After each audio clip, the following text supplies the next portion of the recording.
and welcome to the Best of 3 Call of Duty Esports Podcast. I'm your host, Josh. SalvationsElite to my right is Bash _ Bo3 Sam, and to our farthest right, oh my per word, he's going hard. It's Shady okay. Nero, and he's got the Sonic the Hedgehog shirt on today, so he's gotten his going ultra fast. speed. He's going fast. I'll double dab. Oh, You see no. that? Oh my goodness, Pretty quick. insane. Jeez. It's so fast. And we got a lot to talk about today. Obviously, the CDL is not letting us down recently. A ton of craziness going on.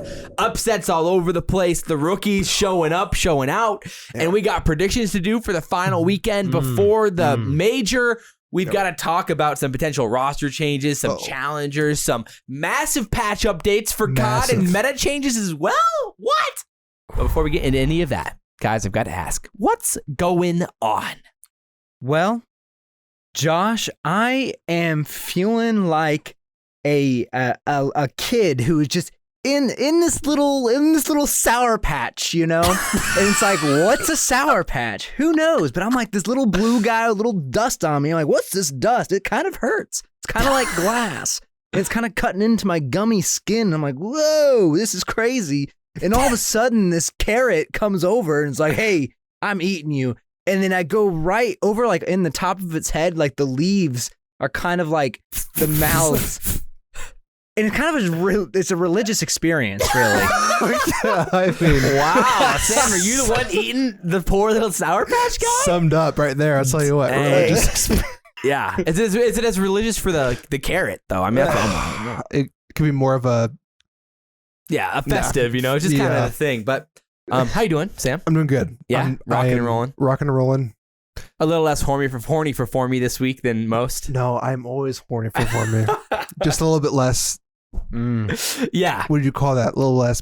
No, passion's still there. Okay, all right. The degree of horniness... I don't know. I'm sure the dial. The dial. Slightest. You're more like 60 degrees, not a full, like, 90. No. Oh my gosh. Just move on. Yeah, anyway, so a lot to talk about today, boys. I mean, we're going to skip the quick questions today, but you can listen on Apple Podcasts, you can listen on iTunes, you can listen on Spotify. Yes. You can drop a comment on YouTube, you can drop a review on Apple Podcasts, and today we have a spicy review that Rex is reading. Lay it on us. Maybe it's sweet. So speak of the devil, the title of it is For Me for Horny. I love that. From Flame Fan. Okay. Easy 5 stars. It's a 5-star review. Josh is the absolute unit we all wish we were. Bash is the cool neighbor next door. Shady is the guy that cries every time he watches Up. That's what I like to see. And here's the thing. He's not wrong. Up will almost... I don't watch it for the fact I'm like, this is too much for me. Like, I will tear up watching Up. He just Up hit the nail on the head. He really bro. did. Have I said that before? Because it's something I tell people. Maybe just give off that like aura I was like, whoa. This dude cries it up. You just know it. He knows me too well. Side, you know? Yeah, for sure. Well, that's a beautiful review. We do appreciate it. And we got a lot to talk about today. So with that said, I think we can get just straight up into the news of the week.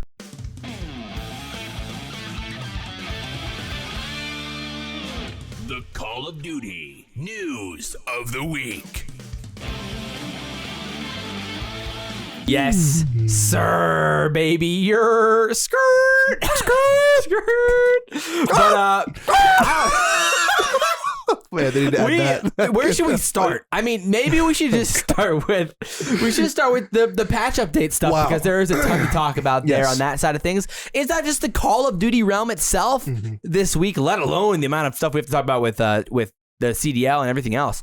But crazy amounts of updates coming to not just competitive COD, but to Call of Duty as a whole. Yeah, with just a ton of different things. So let's start with the patch update stuff.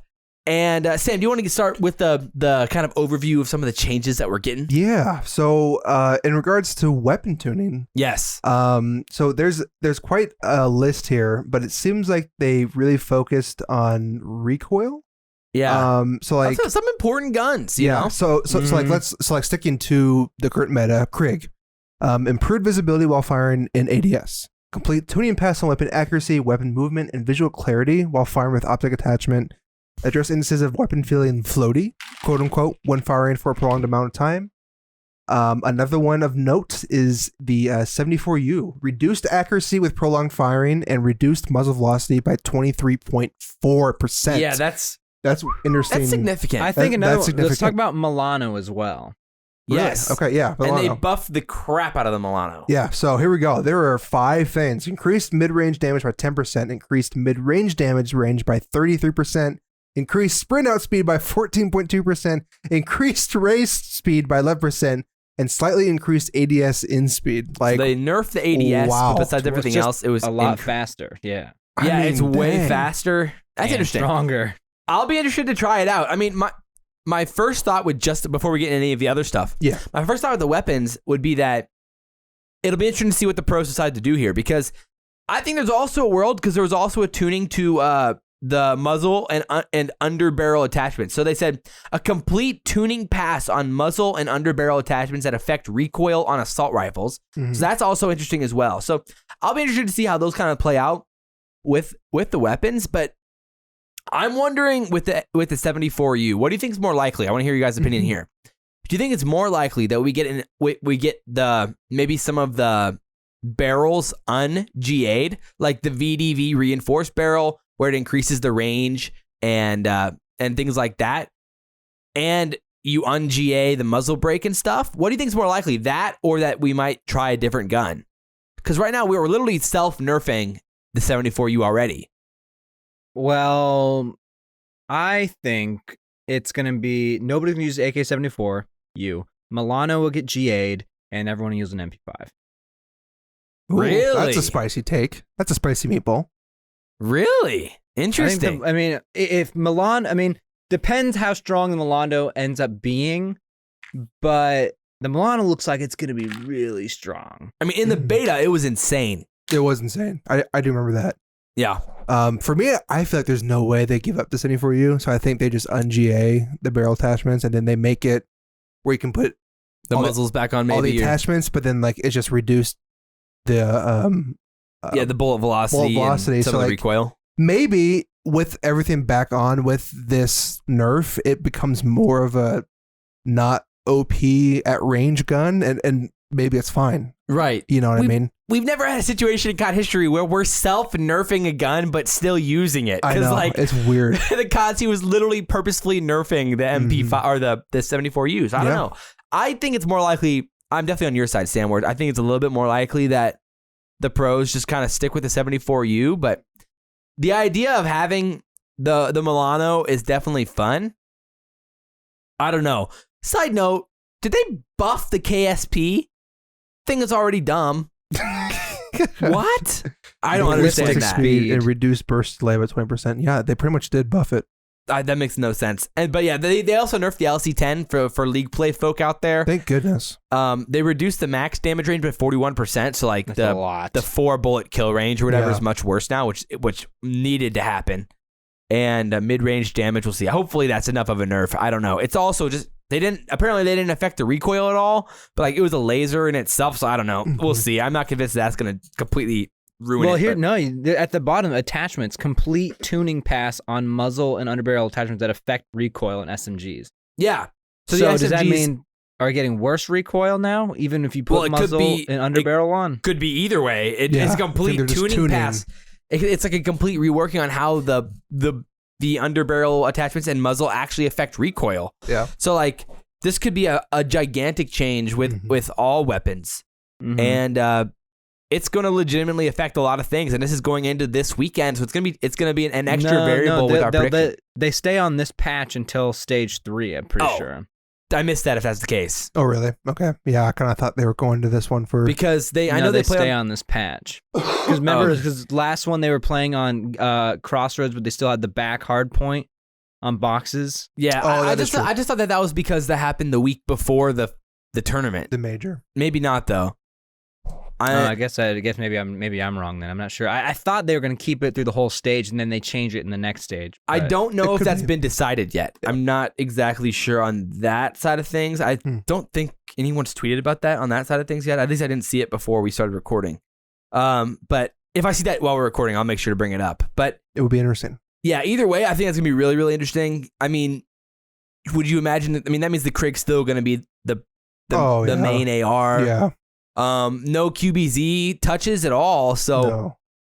I guess there's a world where the meta doesn't change much if we stick with the 74U because of the unnerfing of things, or it could change a lot of things with how the recoil patterns work and stuff as a whole. So that'll be really, really interesting. Obviously, keep your eye on that. And it's not worth talking too much more about, I think, because by the time this goes live, people will kind of already decided on things. So we'll see. But And worth noting, sniper rifles basically got nothing. Disabled glint effect on sniper rifles with iron sights equipped. So which is nothing. nothing. So probably not seeing snipers anytime soon. No sniper rifles anytime soon. No. And it's still looking, and no smoke touches at all either. So definitely no snipers anytime soon. Other things, Sam. Other things, which is kind of interesting, it's kind of slid on the rug, but movement.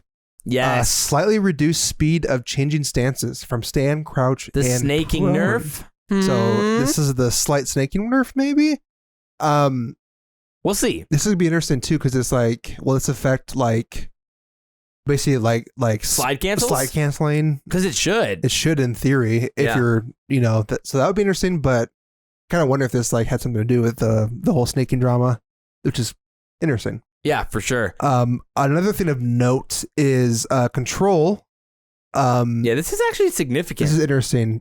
Do we want to mention like the not official, also the ticks versus the? Yes. Okay. Yes. So basically, in control and total, for sure, happening is that on garrison control, they're extending the A capture point up to the platform right outside of top green plat. Yeah. So like that's interesting because you can now hide in that brick corner. Yeah. And like be hidden from that heady. So wait, hold on. Where are they moving it? I couldn't picture that. The top green platform, like right outside of green, towards A zone. When you exit top green towards A zone, it's that platform right there. So that'll be part of the zone now. Like where the steps are. Oh. Yeah. So it's like people can just like stack that and not be seen from that godheady. So it's like it makes like the last second cap more viable. Way more viable because you can just slide into that corner and then try to survive. Throw a trophy down. And it's like, this could be really interesting for offense now. Yeah. And it would come down to like as one guy, as like the defensive team is contesting in the close right corner while the ARs are battling. I know. So it's like this could like prolong. Yeah, there could be some really crazy long contests. I could see that happening, like actually insane. Yeah. I don't know. I think that makes offense like way easier. Yeah. Significantly easier. Absolutely. And like I think we'll start seeing more A hits off the rip from teams, I think, probably at the start. Generally teams like pushing it from the front because otherwise you just have to slide in and die. Exactly. Like how many like 3 pieces and 2 pieces have we seen people trying to jump over that railing? So instead people were just pushing through mid and trying to hit the flank on bricks. That's interesting. I mean, we'll see. I think any team that currently is bad at garrison control is like, okay, we'll take it. You know, anything that changes the meta at all is definitely interesting. As a whole, I think the change's good. Thoughts? Yeah. I am very curious to see how this changes offense, but I like it because I was hoping, I pretty much knew it wouldn't happen, but that they'd open up that third lane from that'd be spawn ideal. To A, but they're probably going to change the map there. So like, why would they actually change a map? That was no chance, dude. But yeah, no, this change should help things a lot, I think. I don't know. Oh, for sure. For sure. Yeah, I think it'll help a lot too. Yeah. Big fan. I'm excited to see it. So, but then the other thing is this is not officially in the CDL yet, but if you listen, no free shoutouts to the Flank podcast. We were told that now 20 seconds is going to be added to the timer per tick captured. And they were going to test it in league play first, right? Yes. Supposedly. So this is not officially in the CDL yet, but it's looking good. And then defense then is going to be based off total ticks instead of kills. So that gives way more incentive to try to like really push points instead of like just at the end of a round when they're going to lose, just hide back and not get killed. This could potentially, see more aggression on the offense side, trying to cap more ticks. So that's cool, I think. Like, because really, like, there wasn't like a whole lot of incentive to like try to push last second if you kind of knew you weren't going to get the whole hill. Yeah. So That I makes don't know. offense actually want to play the objective. Yeah, absolutely. There's sure. an advantage to playing it now. And Mhm. it was interesting because like these were ideas that I saw were like tweeted at Maddox like yeah, and like about a Mhm. month and a half ago or so. I think it was Merc, wasn't it? Didn't Oh yeah, it was Merc, and I retweeted it. yeah? Didn't like Merc say like, hey, he should be by tick, not instead of overall capture? Kills. Well, for like adding time though. Oh, I see. Yeah. Which And is then, cool. and then But the other kills. Yeah. community thought in the replies was like, yeah, this should be Yes. based off of how many times we cap it, So and then that that's creates. cool to like just see that they're actually like listening. So Yeah, I'm for happy sure. with that. Oh, 100%. And supposedly that's for sure getting added in as a custom game option. Mm-hmm. It's just not for sure if it will be implemented into the rule set yet. So that's cool. It'll be at least something that teams could try to scrim with Mhm. and see if they like it, Yeah. which is awesome. So that could be some pretty big changes to control moving forward, and I'm all about them, both of them. I So am too. I would love to see that as a whole and making some fun like that. Is there anything else there? I think that's about it for the changes, For the right? changes, I'm pretty sure that's it. We'll talk a lot more about this next week for sure when we get like the feel for it this week and Mhm. seeing how the pro teams are reacting. But Yeah. it's definitely a good time. So let's talk some challengers. Let's do it. There's definitely a lot of interesting things going on in the challenger scene right now. I guess at first, before we talk about anything specifically with challengers, I guess we want to talk about I Hold Shift because he Yes. kind of he addressed us, he tweeted us. He was like, yo guys, like, is there anything that like the challenger scene can do better Mhm. right now? And like, how can we implement or improve or, anything along the challenger scene to make the challenger scene better? Mhm. And we just kind of like threw a few ideas out there. So we want to have a little bit of a conversation about that right here on the show. On the show. So, where do you want to start? Yeah. Sam, take us Man. away. What's your Rex? Do you want to start? Take us away with Go- your first I mean, thought I'll with just say, challengers. and, it's tough. It's a hard thing to do, because it's not even that like what I Hold Shift or any of them are doing wrong. It's just like the support that they can get from the outside just needs to happen more for sure, for I the think scene to grow, especially- for sure. with like just the league itself. Like it'd be nice to know like these are the elite teams and how well they're doing. Maybe cut out a few of our Hearthstone commercials and add in some a little bit like elite series stuff. literally, dude. Like seriously, like cut out some of these commercials and throw in some elite series stuff, elite series highlights or whatever, like anything. Like these commercials are too crazy. Anyways, off topic.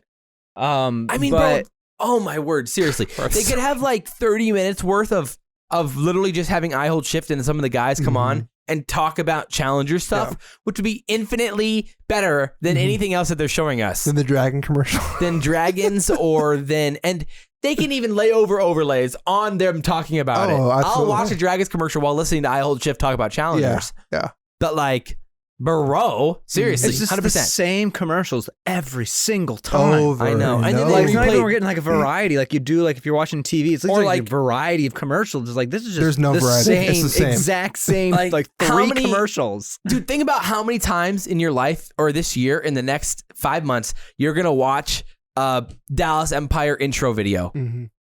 So many. Mhm. So many times. And like, there's a reason why, like, in the NFL, it's like they do it during the game. It's like Tom Brady, Michigan, Yeah, like it's during the exactly. game because Yeah. like nobody cares. Yeah. No. It's Like, that's do that. why they do Yeah. it during the game. Like, bruh. Yeah. Oh. Oh my word, seriously. But anyway, they should fill that with challengers time, Yes, and that should be please. challengers air time, and bringing but- those guys in to talk about it. But anyway, Exactly.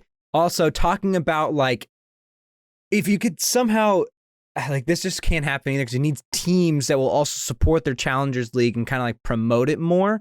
But like, if you could somehow get like official like scouting of like if we knew LA Thieves was looking at Venom like on an official list, but Venom and like 3 other players they're looking at to possibly put as a substitute or bring to their like starting roster, that would be fun information to know. It's like, oh, these are players we're going to be looking at, and then it tells us when these players are going to be playing in the Challengers Elite Series or Cup or whatever it might be. So like then we can go watch these people play before, like while they're being scouted by somebody else, so like you know what the scouts are, instead of just being surprised like, LA Thieves picks up Venom, temper plays, like, oh, okay. Like, Yeah. we hear I mean, things from that's CDL interesting. Intel, but it's like Yeah. not official. And It'd be it's like, hard. yeah, I mean, I guess you kind of just They have to can't advertise it retard. as a whole as the future stars of the CDL, because realistically, they're those players are going to be in the Elite Series. Yeah. So I guess in that sense, for sure. And like really, what would be cool to like tie that is like really it should be the coaches.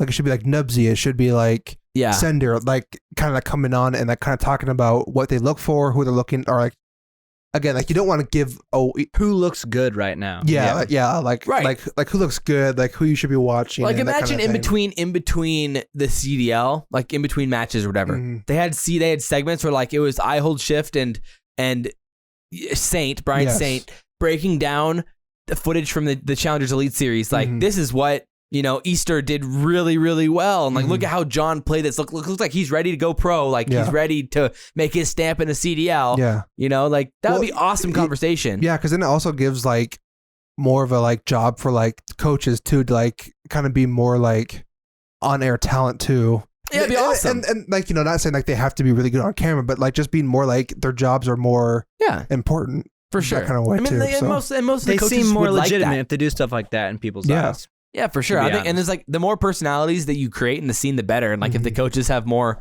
like if you're like, oh yeah, Sender knows what he's talking about. I really like Sender, but you don't get to really see that unless you're an OpTic fan. Like really, that's probably a bad example compared to other coaches. But like, you're like, oh, Nubsy knows what he's talking about. This is really good information here. Rambo comes on. Whoever it is, and that'd be awesome. I think that'd be a really cool way to go.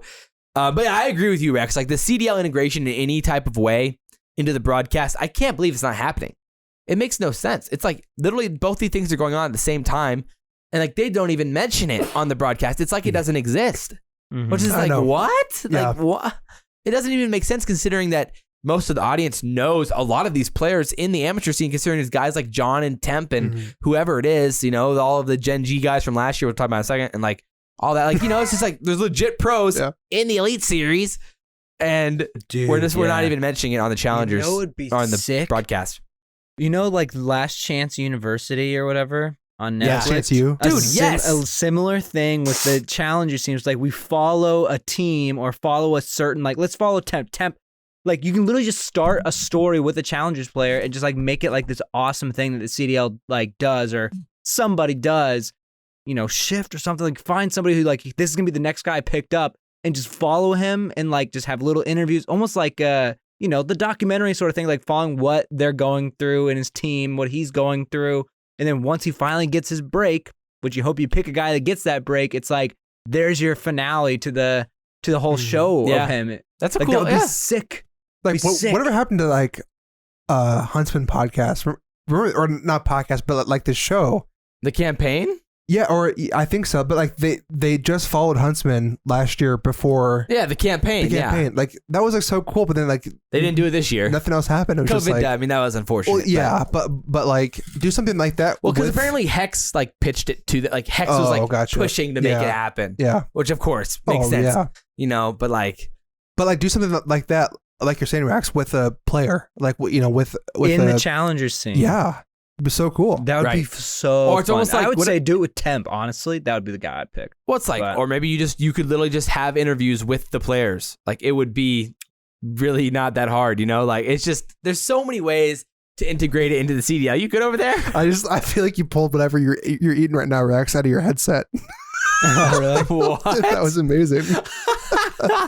Sorry, but anyway. Yeah, no, it's just like there's so many interesting ways. I agree. Like, and like Shift asked more specifically about like, what could they do better? But like when I watch the Challengers, it's like it's enjoyable. It's good. Yeah. Like I actually really like it.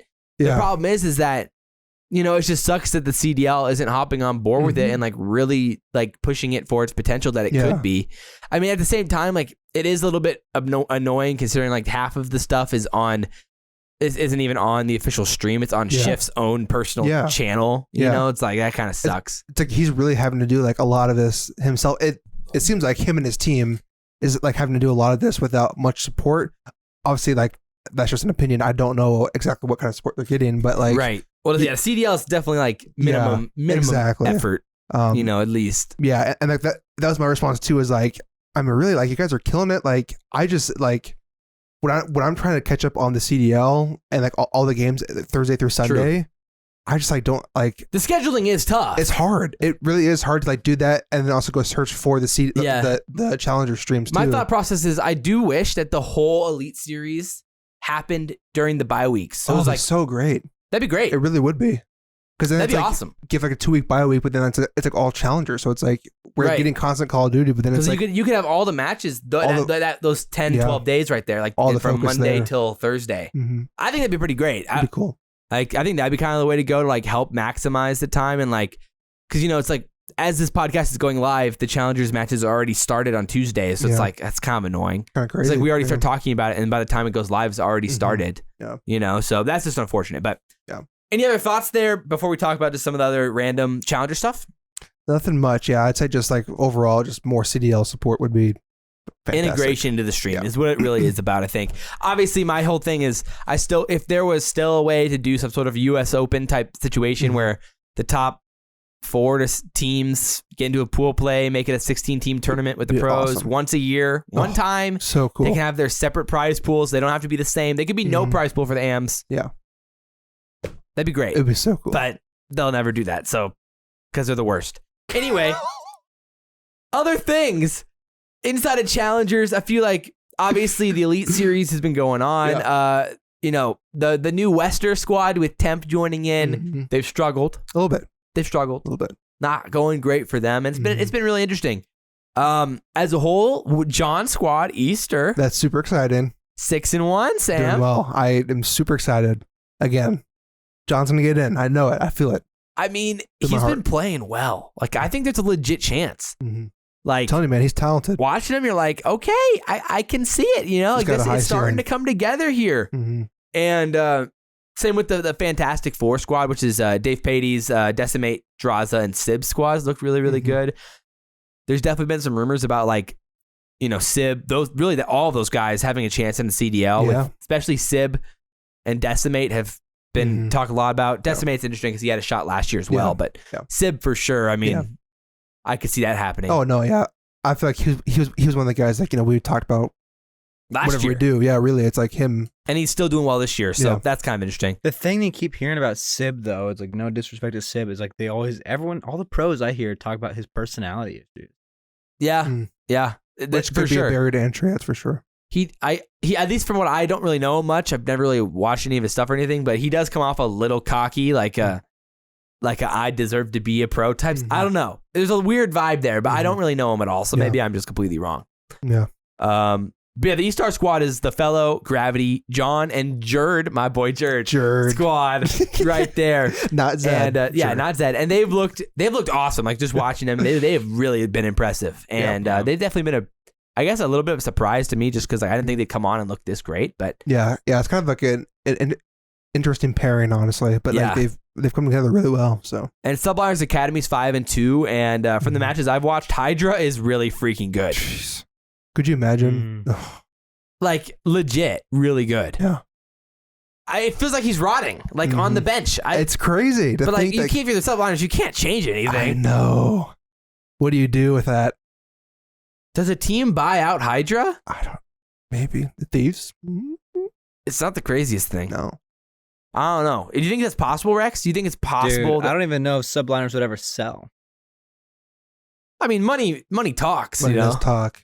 And plus, like, Maybe, but like who do you change on that squad though? Like, you can't Right. right now. They're still successful. Once yeah, they're not there's successful, a 0% that's when- chance. I mean, but if you're subliners, they're already, I think, a rich organization. They don't need it like that. They have Clayster now, who's already bringing them much, and Clayster will be pissed if they get rid of Hydra like that because he's still sure maybe like not rocky about the team, but like if things Yeah. start going wrong, he likes having Hydra there. You know, The insurance policy, kind of. yeah, and so it's like it's a nice insurance policy to have in your back pocket, and Clayster will be upset with the org if they get rid of him. And the org's rich enough to be able to say no to a buyout. but if you're a Hydra, it's like, man, you want to get in. Yeah, you want to get Real in, man. You want to bad. get paid. You want to get paid. You want to get the 'Cause- stacks. Yeah, but the org will Bruh. be like, dude, you'll get your time. If it's not Yes. this season, we'll sell you next season. You They're know, probably like, secretly hoping like either Diamond Con or Mac just like Just, please do bad. So we Yeah. can get I know, literally. Oh my word. but it's crazy. It is crazy, man. I think there's a legit chance. I mean, like he's looked so good. I think he's Mhm. playing it. I think he's playing a different role. Is he? Like he's flexing with Mhm. right now. I think with Subliners Academy, and he's looked really good. It's just impressive overall. Here's the thing. Why can't he be like a legitimate sub where it's like some maps he comes in, some maps he doesn't play? We have yet to You see can have that. people going in and out like that. That You have to feels see so it, ballsy. but this could be the one. I mean, we've seen Standy comes in one time, Rokkr completely turned around as a team. Hydra, you can tell someone's off for the day. You play your first hard point, and subliner's like, wow, we're real slow. Whoever it is, you're playing slow today. Hydra, you're going in. Let's hope Hydra's awake. Let's hope we didn't have a bender last night. But wouldn't that be nice? Like, especially, let's think if you were OpTic. Like, let's imagine OpTic is subliners, and they were playing against Minnesota, and they're just getting beat. And it's like, dude, we need to something needs to change here because we clearly are not in the right mindset or something. Like, just bring in this guy Hydra. That's just tough because you have to have him always ready, always warmed up. Like, it's like you have to really pre-plan that, and I just feel like it's so unlikely. It just feels but he can be warmed up. Like, I'm sure, I don't know. He can be warmed up. I'm sure they could find a way to do it. It was Standy. How much practice does Standy get? It doesn't Hydra has to be there every single practice, or maybe he should watch at least. But he's practicing with his academy team. Standy only got 2 weeks or 1 week practice. And they went and 3-0'd OpTic when he goes in. So it's like Hydra can have that same amount of thing, which is you just need a guy to freshen up the pace. Yeah, that would just be, I don't know. That's If it's looking slow, if it's looking bad, Yeah. it's nice. It's like, why don't we throw this guy in? He knows what we do. He watched, Yeah. I get what you're saying. Yeah. It's feel like it'd be tough to implement, actually. It'd be super interesting, though, to have a full-on league where it's people are subbing in and out. It'd be crazy. It'd be Could awesome. you imagine? Oh, it'd be so cool. That'd be so crazy. Yeah. But yeah, I don't know. Westar's interesting because it's Parasite, Glow Frosty, Temp, and Zap. 4 well-known players in the COD scene, all teaming and struggling right now. So it is interesting. But it is Temp's first week there, so but generally that doesn't fly in challengers. Usually that means Parasite's done with that team after a week if they don't succeed. But who knows? I don't think it's Parasite that's done with the team. I think it's people done with Parasite. True. I don't think Parasite's the type who will stick out with a team. Yeah, I mean that's fair. But yeah, very fun. On the EU side right now, Passion is 7-0 in their side of things, and Los Galacticos is 4-3. Elite 2, wow, really good names here. Elite 2, 4-3. Connect 4, 4-3. Orglis 3-4. So a bloodbath of a passion pit over there. Where are my Rams at? Where are the Rams? They are Los Galacticos, right? Because the Rams decided to drop out or whatever. Oh, is that what it is? I think that's what happened, right? What's their seed? What are they? Number 1, number 2? They're currently 4-3 at number 2. Yeah. Interesting. Huh. But got a soft spot for the Spaniards. Let me confirm that. Yeah, that is the Spaniard team. The Passion team is the Bids, Drazah, Hixie, and Weeman team, 7-0. Shout out Hixie. But yeah, Bids finding his way there after kind of the Singularity kind of split up there. Yep.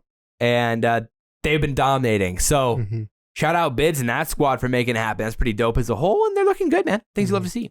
Other things inside the challenger scene real quick. I guess CDL Intel is talking about a potential Gen G V2 happening. Yes. With Havoc, Nagafin, Mox, and Major Maniac, considering they're all on the bench right now, or whatever, not on a team.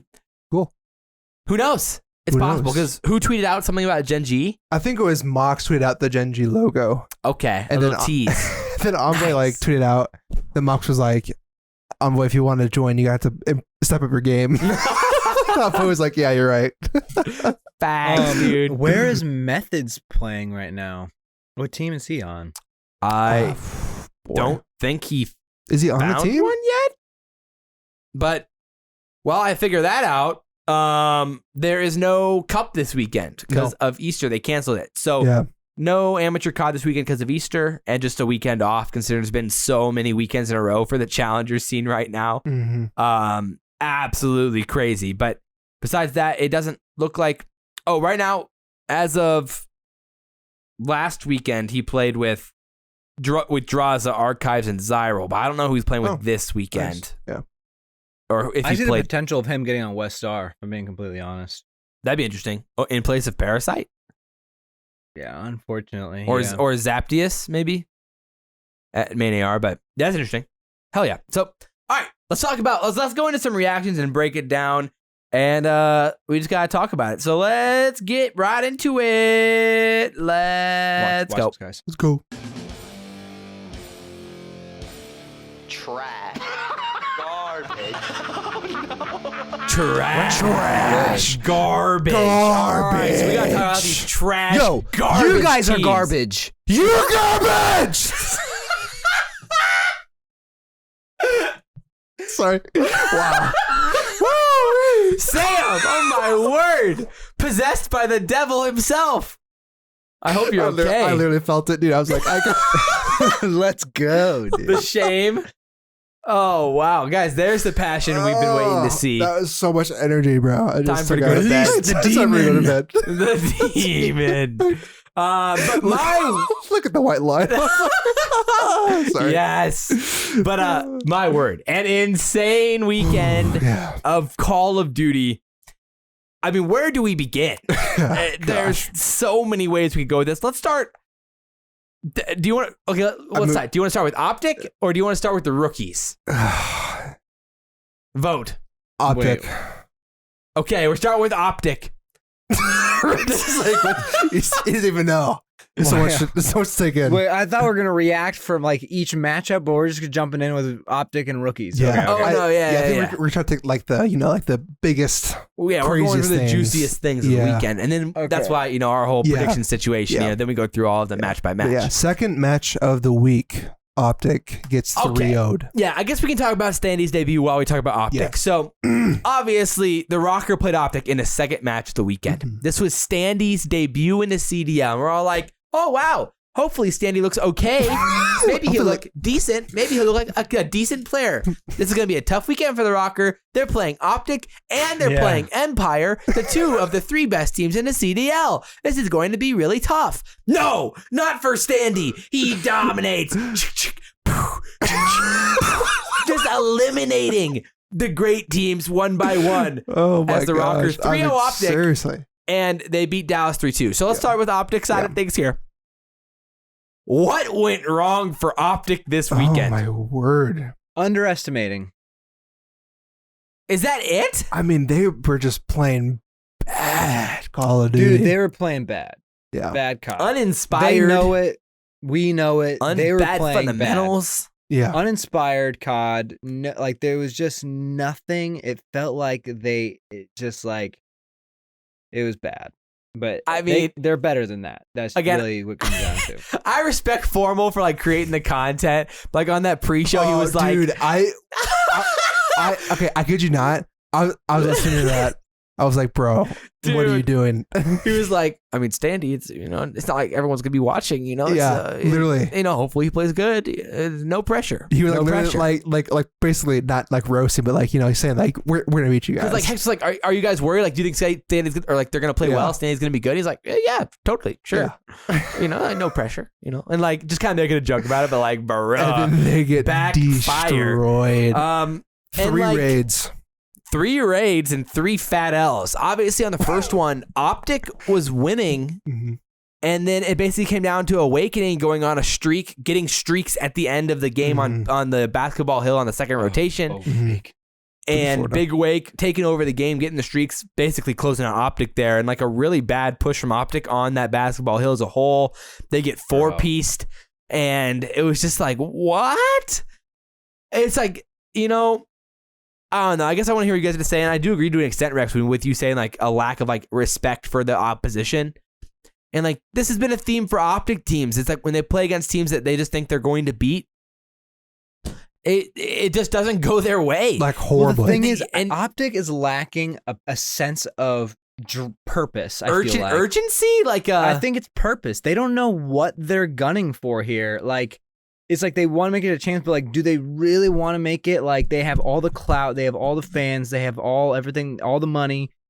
Like, I feel like they have lost what kind of the mission is of what that team is. I feel like if they could figure out what their mission is as a team and everyone was on the same page and believed in that same mission, then things would start looking better. But when they go into these games, they're doing things where it's just like, that's brain dead. Like, why are you positioned like that? Why are you doing that? It doesn't make sense. in the long scheme of things, it clears like it's just lapses of judgment that's happening out of they just don't care enough. And I mean, I don't know if it's necessarily that. I guess for me, it just comes more off as that in the sense that they don't. And if you take it from a perspective that they don't fully respect the team that they're playing, and when like in their mind going into a match, if they think that I can probably ego chow a little bit more in this series and we'll still win, or like, you know, and to be fair, against certain teams, it's actually better to ego chow in the sense that like there's a higher chance that you destroy them, like you 100 point club them because like you're just winning the gunfights, you know. But like if you're playing against a decent team in the CDL, it doesn't work. No. And going into the series, you're like, what? Like a solo peak, you know, trying to chow that angle, like, or like, you know, you're leaving like in that round 11 against Florida. Leaving the trades. You're in the last round against Florida, you're leaving Scump top playing on bomb, dude, and peaking. Yeah. Like, and then, here's the thing: they ran that away from him, and Scump was with the bomb top plane, and they went the opposite direction away from him, and then peaked and left Scump to dry, and then they peaked. They weren't even like jiggle peaking, where it's like you have just play time at this point. Bomb is covered, by one person. Where it's like okay, now I guess just like player positions, just stay alive. Instead, they are both ego. I mean, to be fair, it was an insane read from Skies. That was an insane play. Like the play on Envoy got a little bit unlucky because he was still kind of on the rotation. An insane play from Skies. But Dashy also, it's like Dashy, if you get hit, like the win condition is stay alive. Oh yeah, I mean that's the beyond opposite of fundamental fundamental search and destroy. The win condition is just live. Like, I mean, I feel like any decent team. Even like decent GB teams would be like, bomb's down on bomb. Let's play off the bomb that's down on bomb, and like not peak random things. Yeah, where it's just like where's that purpose there? Because that's what I mean. Is like someone who has that sense of purpose recognizes like this is too much of an opportunity for me to throw it like this. OpTic knows how to do that though. Like we know they know how to do that. For sure. That's what I'm saying. They're missing a sense of purpose. They're missing that sense of heart into it, that they don't know what they're doing as a whole team. Like not strategically, just like it, like, you know, like I don't know what to call that. I feel like this is the type of situation where it's like the team just needs to take like a 2-day break, like a, all right, you know, I don't know. There's like sometimes like, you know, when you're in that bad vibe, and you're just like, I can't get a kill. No, I need to get off and not think about COD for 24 hours. Yeah. Well, yeah, and we've seen their scrims. They're so good in scrims. Yeah. It's like, and it's not like scrims are everything, yada, yada, but like, if you're looking that good in scrims, like they were looking really, really good, at least some of that translates. Yeah, for sure. Like, they do stuff and it's like, you got like, I don't know. I really believe they just don't know what they want to accomplish. Well, yeah, no, and it's not strategically, but overall. It's clearly not a skill issue. Like, obviously. These are not skilled players, but yeah, it's like the teamwork was just not there this weekend, and this could be just like a pretty bad hitch, like a really bad week. Yeah, sorry. Really bad week for them. Like we could be overblowing it, but at the same time, it could be a thing where it's like, do they need to like reevaluate what's going on? I don't know, but 2 3-0s. Oh, I mean, that's horrible. That's bad. When's the last time that's happened to OpTic? I don't know, man. 2 3-0s back to back in the same weekend. I mean, I would love to see a stat. The kick they need, but I think it's deeper than that.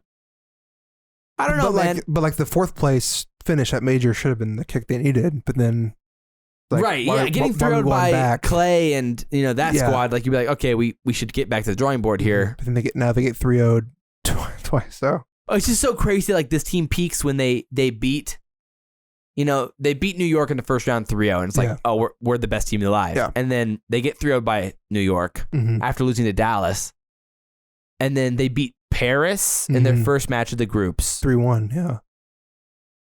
Man. And then they get 3-0 twice. They're 1-2 in Group B. They're in trouble because they played Dallas and Seattle. We'll talk about that later, but honestly, the Dallas one could be the one where they turn it around. Yeah, I mean, I agree. Because now it's a team. It's like, oh, this is like a legit team. We got to try super hard. Yeah, this is Dallas. This is Crim 6. Okay, now we have a sense of like overall kind of purpose play your here. life because every life's important now. You know, like it's literally that's what it feels like. It's like we don't need to play our lives against Florida because Florida's not gonna clutch. You know, like it's almost like that type of vibe. You just don't respect your opponent, and you're not going to play the right S&D. Like, and it's not like a weird. I don't feel like it comes off like a smack talking way. Mm-hmm. You know, where like FaZe. I don't necessarily know if they respect their opponents. Oh, no. But like it works. I mean, obviously they don't respect 100 Thieves. FaZe has a purpose though. Like you can sense. They're here to prove something. Exactly. That FaZe is here to prove that they are the absolute toppest of dogs. No one competes with them. They're trying to be one of the best CoD teams of all time. They make a point of telling people that who they scrimmed against is the people who won. It's like we're that good that whoever we scrim wins. Yeah. It's like it's crazy. Like you sense that sense of purpose with them. It's to really try and prove that. And like teams need to have that. I agree. I don't necessarily feel the full on like the full sense of passion from the OpTic guys, but at the same time, it's like that's not necessarily who like Dashy or Envoy or like those guys are. Like you know, those guys That's what don't you really need, man. Yeah. Talk about Envoy on Gen G. Envoy loved that Gen G team. You can't not tell me that Gen G team did not have a sense of purpose and drive. Yeah. I mean, definitely, it's definitely been Dashy in the beginning, trying to different. prove himself, had that sense of purpose and drive. The minute we go into Modern Warfare, things got iffy. He gets cut from the team. Then we're going here, and we're still kind of like he's. I mean, good. he was dominating in the beginning of the year. He's there, but it's not like he's making these brilliant plays. And I feel like that's where OpTic's. I mean, lost OpTic right now. needs people to doubt them. That's what it feels like. It comes off that way. Yes, and that's so that's now what it's they like clutch on for purpose. now they've bottomed. So it's like you feel like all my instinct tells me that they're going to bounce back and be just fine. Mm-hmm. But like a lot when you look at the COD they're playing, the evidence doesn't necessarily point to that. No, yeah. And like, you know, there's a lot of comments like Dash needs the X14 and that kind of thing. But it's like the QBZ is like the same gun almost. And they themselves said that they were excited for it. Exactly. And they said they loved using it in scrims. Yeah, So it's like they voted against the XM4, didn't they? Like or like they voted to ban the yes, to ban yes. the XM4. So it's like I don't really buy that. I don't buy that like that's like Dash. Yeah, like, the meta's the thing. Exactly. But I mean, the Krig is better on 60 hertz from what I've heard. Yeah. The Krig which is makes just sense. better than QBZ. Yeah, for Oh, sure. I see what you're saying. Okay. Yeah, which So I mean that everyone makes should be sense. using Krig is what I've heard. Yeah. Well, I did see like So on now- some like Moscow. I mean, there's like two Krigs going on and no QBZ. yeah. I mean, now I think that makes Dashy sense has to an kind of extent. play more of a slower AR role when he's always been that faster flex guy, where it's like he can get up close and still get a kill, but with For a sure. Krig up close, AK-74U is winning that most of the time.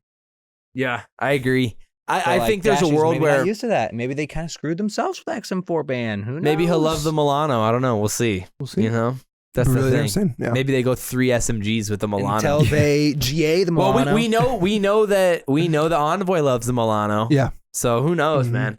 I'm not gonna. I think it's possible that sticks around just because of that, but we'll see. Yeah. I don't know. Anything else with OpTic? I guess specifically. Overall, what's your gut saying? We'll talk about them, with their Yeah. predictions. But do you feel like they're gonna bounce back? My gut is saying this was a horrible week for them. They got 3-0 by Rokkr, and then that transitioned into their Florida match. I think there's still some issues here, but Right. like you don't. They have such a high ceiling. Like we know what their ceiling is, and so it's like it's not like a thing where it's like this is just a bad team. It's just like can they get it together? Yeah. I don't know. So to me, I feel like they're going to have a better week next week, but there is a possibility where they lose both matches next week.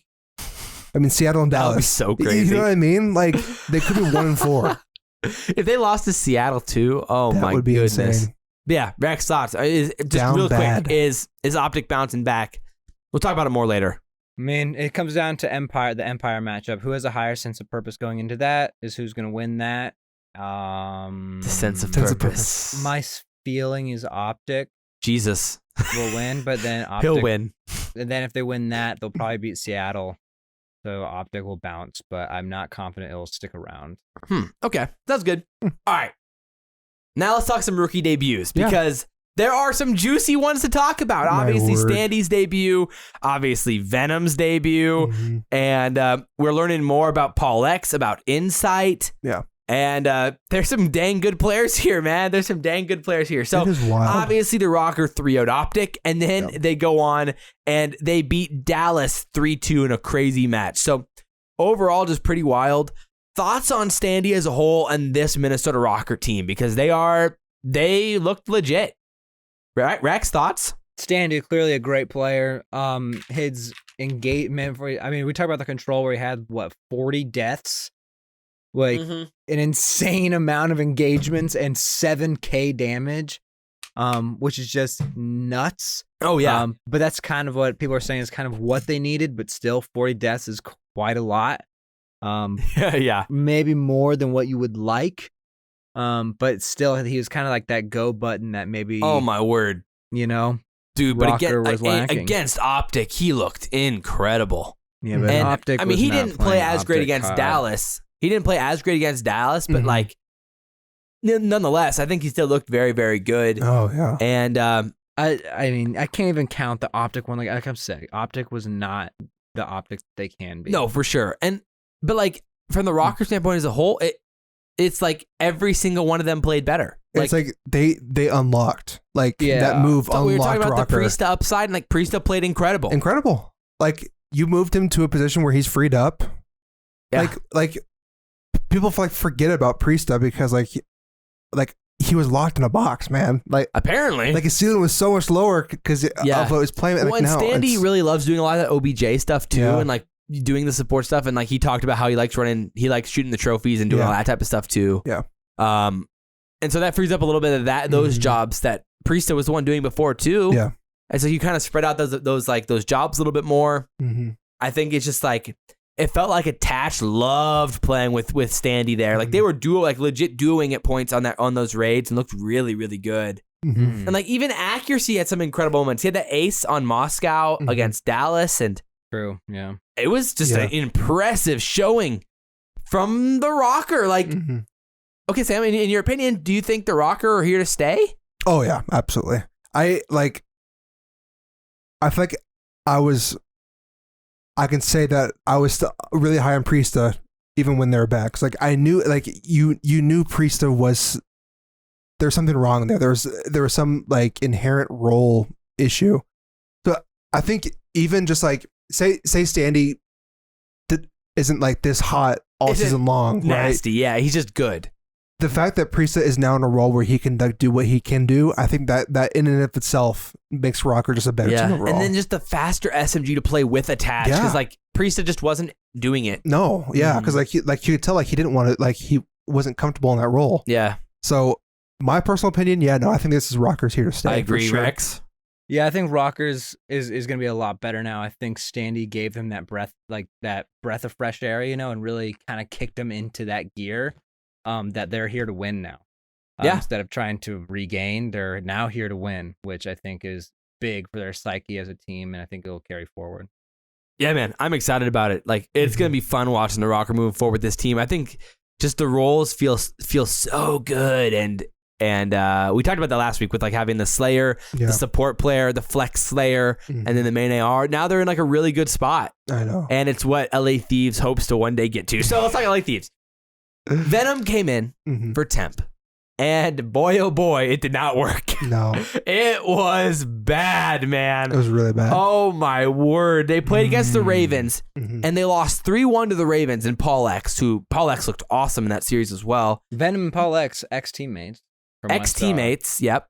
And the only map they won was a checkmate hardpoint where they were down by 60 or 70 and made a comeback right at the end with some pretty big mistakes, I think, from London as a whole. Yeah. And then they played FaZe. I mean, again, FaZe is in a whole nother world right now, obviously, but this wasn't just a beatdown. This was a pure embarrassment. FaZe assassinated Venom in the last ironically, match. Rex and I were talking about the last time an assassination happened. We were talking about this on stream, right? Or was it on the podcast? I think it was on stream. It was on stream. We were playing with, me and you and Leighton. And we were like, when was the last time assassination happened? We were talking about that the day before.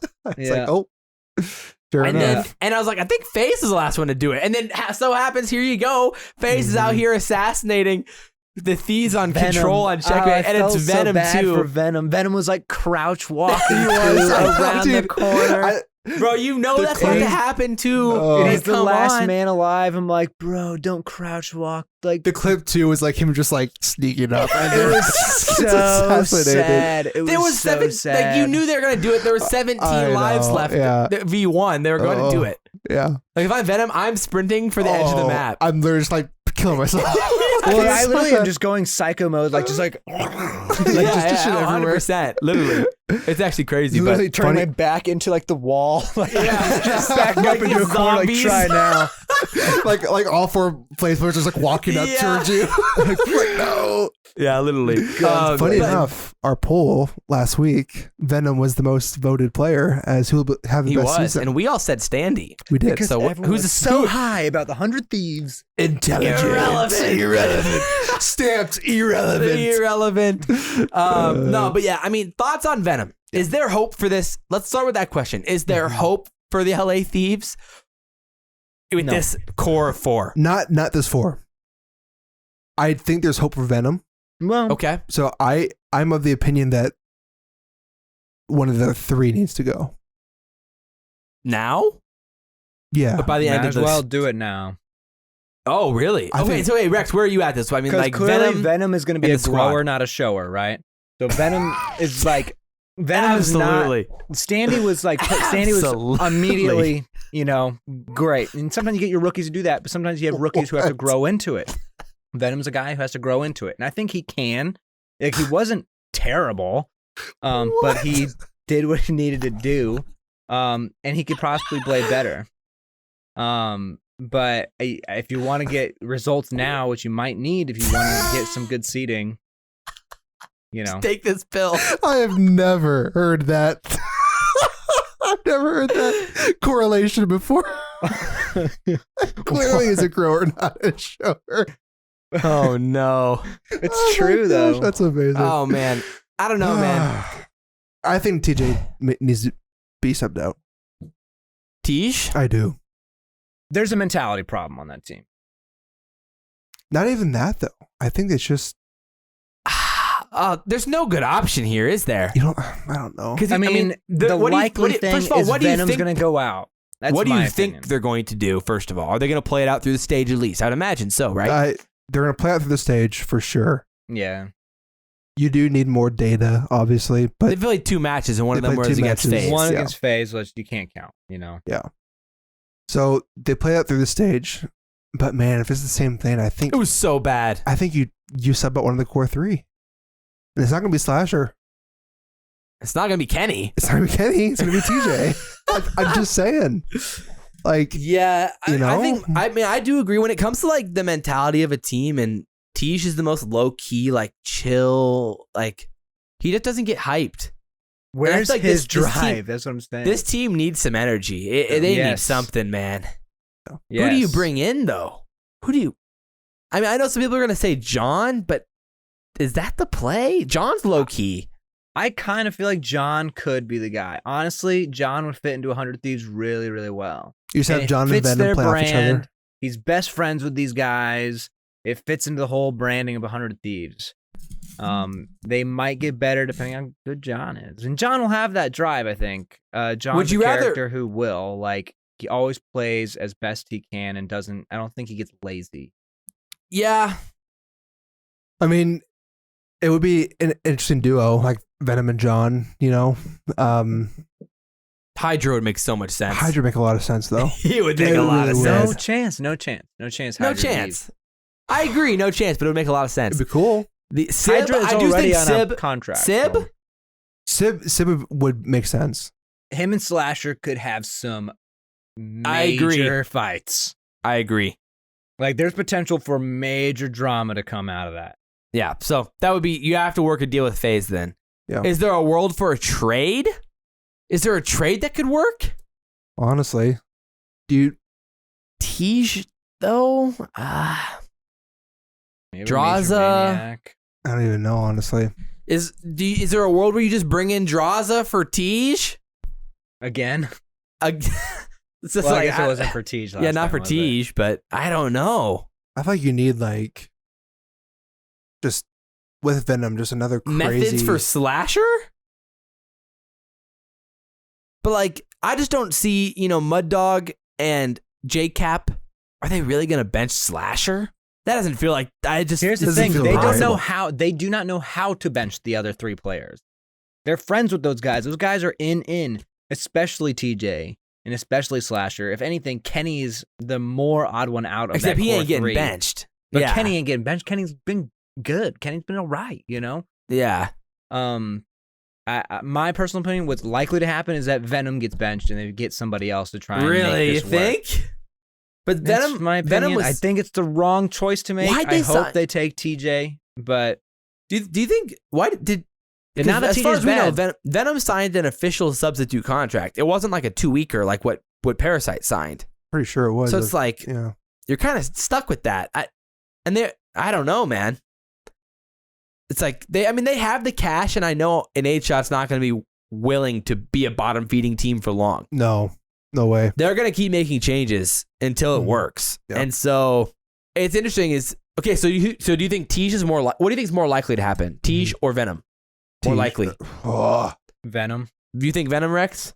I mean, I look at think their Tej. history. I think Tej. I think they're just like I think Slasher might just be like, there is a core issue with this 3.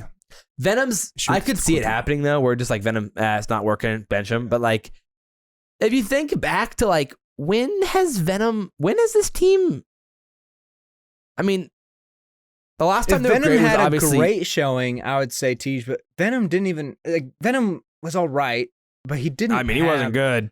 Yeah, he wasn't good. It's like maybe this was not the right choice. Again, I think they're gonna probably play it out. Maybe we see a turnaround. Yeah. But I'm It's weird that they were like can't feel what? good about this team. They were like 5-0 stage 1 or 4-0? 4-1? 4-1. Like they looked like wow, they keep winning. What in the world? But then they get bodied Yeah. in the major, and then now they're getting bodied in stage 2. It's bad. do you it's think really they're worse bad. now than when they had temp? I mean, it feels like what we sort saw of. this week, yeah. If it's like this is who they are, if this was like a crazy, weird, like just But bad week like, for them, even when they like in that London series, I was like, this is bad. yeah, And then that control was like the fastest control of all time. yeah, it was really bad. And like then they win that FaZe series, and you're like, oh no. Real bad. They've literally got bodied 3 Some of the hard worst points in I've a ever row. seen, So It it's was- like, It oh was, my word. Like, it was bad to the point where it's like even though it's FaZe, it shouldn't be this bad. It was like Groundhog Day for them. Like Yeah. 3 hard points, 3 hard points in the replay. They kept Oh getting my bodied. word. Absolutely Oh. insane. That's So not it's good. like that's the thing. So I mean we already been going for a while, but we have so much more to talk about. There's so much juiciness right now. I Like, mean, that's- Paulehx looked awesome. Paulehx is a pool. Looks Paulehx He's amazing. a brainiac, man. I like his brain, honestly. And dude, to he's get complimented by Clayster like that, like Clayster was like, this dude is like the real deal. Oh yeah, he was hyping him up. Yeah. And like when you watch him, you're like, this dude's cracked. This They dude- couldn't kill him. No. How many? He had like 40 kills in that checkmate control against. I'm pretty sure it was 40, wasn't Dude, it? he against, has awakening New York? brain. He has awakening brain. Oh my word, it was insane, and he shoots so straight. It's and amazing. His positioning too, man. It's just Dude, it's good. and also Zed is great. Yeah. Facts. What in the Mad world? fact. Yeah. Okay. I don't want to say, I was talking with Rex about this. The reciprocity thing. go for oh, it, Sam. Sort of, but like Paulehx was basically was the one who called out like, man, Paulehx run this team, turn this around. I for one think it was Zed. Zed was the Kickstarter. Zed, when Zed came off for Alex during the major, that's when they started turning around. Yeah, they look decent. They looked like good. I'm not saying Paulehx like obviously he's amazing, but I'm saying like Zed needs more credit because like Zed, you watch Zed's gameplay, that dude is really good. Facts. They finally Really fixed their good. problem. They found someone who Yeah. can keep up with Dylan. Yeah. Like, No, that's- Zed's been great, and Zed you can see has that Oh, purpose dude, and that he mission wants within it. him. Then that whole team now is a mission. Well, I like, mean, it's interesting because really it's like happy for him. they, Zed and Dylan played on Reciprocity together. Reciprocity. When Reciprocity was a legit team. That's a great point. Like they play really well together. And like, I guess we should have talked about that more when they originally joined, because it was like, that actually makes a lot of sense. Mm-hmm. You're bringing that kind of like duo back from BO4. Yeah. I mean, should we talk about what Clayser said in his interview where he's like, Zed and Dylan should never That was crazy. If on a COD team ever again. They Oh, should is that what they always said? Is that what he said? Clay said Clay they said should that in his never. interview. Yeah. He's like, Zed and Dylan should never separate forever in COD. Oh, really? That's so interesting. I actually didn't see him say that. The next COD, they should always be together. Is Yeah, what he like, said. wow. Because- wow. I mean, yeah, because the Reciprocity team was Dens, Dylan, Shawnee, Zed, and Wuskin. Right. Yeah. Was the Reciprocity team, I think, Mhm. at Champs, right? I think so. That sounds right. No, Alex was on that team. Wait, Tommy was on the team, but then he dropped. And then it was. I have Wikipedia up here. Oh, here. We have Google, the power of Google. Yeah, so it was Wuskin. Oh, yeah, so Alex. Oh, yeah, Alex replaced Den. Or no. Yeah, so it was Wuskin, Zed, Dens, Alex, and Dylan Gotcha. for at Champs. That's what. Yeah. At Champs. Mm-hmm. But yeah, that's actually really interesting. That's actually crazy. Yeah. But no, yeah, I think they're great, man. High It's gonna be praise really from fun. Clayster, man. Is there a chance that Shawnee gets benched at For some who? point for Zero? I think because I feel Oh. like Zero has more upside than. Do you Sure, think so? upsides of, I mean, maybe, but Shawnee's kind of their catalyst guy, I think. I know. Shawnee's Shawnee- the one guy they didn't drop. Shawnee has been like their core dude, so it's like, Oh, you I guess drop Dylan that. too, but Shawnee's their core But guy. Zero's a more popular like English player. Like he's He is. But Shawnee's their catalyst. If I don't orders know, fail, man. like the most part, they find their one guy. Like, this is our guy. We make everything around. Oh, that is Like, interesting. Shawnee's So, gonna be yeah. that guy. Because Shawnee is more of an AR, isn't that he? is interesting. Shawnee got dropped for Dens in BO4. Hmm. So I don't know. It's not like Zed and Dylan haven't dropped Shawnee before.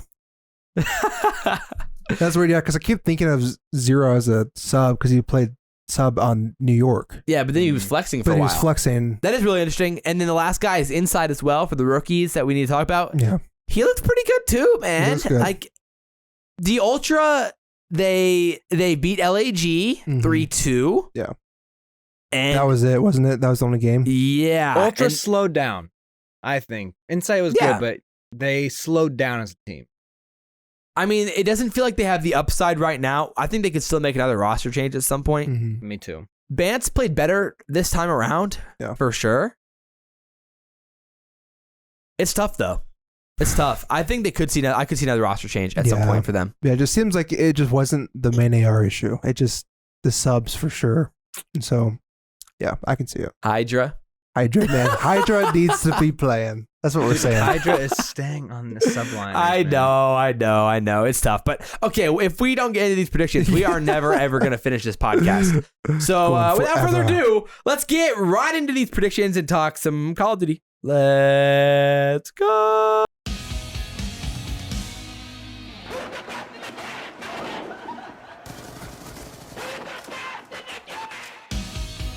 Alrighty. Time for the speed run predictions. Go.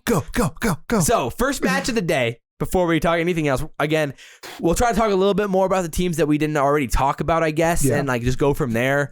But first match of the day is Florida versus Dallas, Oh, which has gosh. gotten much more interesting in the past 48 hours. Way more interesting. Yeah.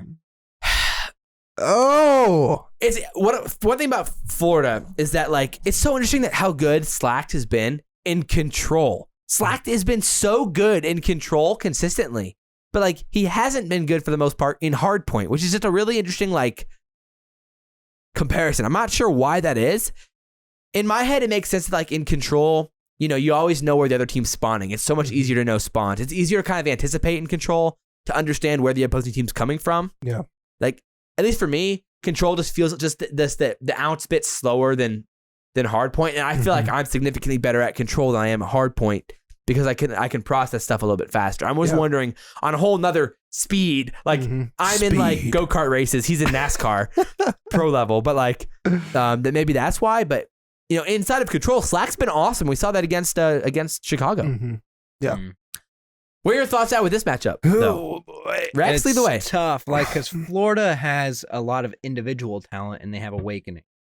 Dallas has been in this. They're in a weird location. They're in a weird Dallas. spot, man. I think again, Dallas is another team where they're not quite sure what their overarching kind of goal or mission as a team is. It seems like Hook has an individual goal, but as a whole team, they don't have this sense of purpose. Whereas they did last year, but then they won champs. And it's like, well, I guess go again, But it's not quite the same.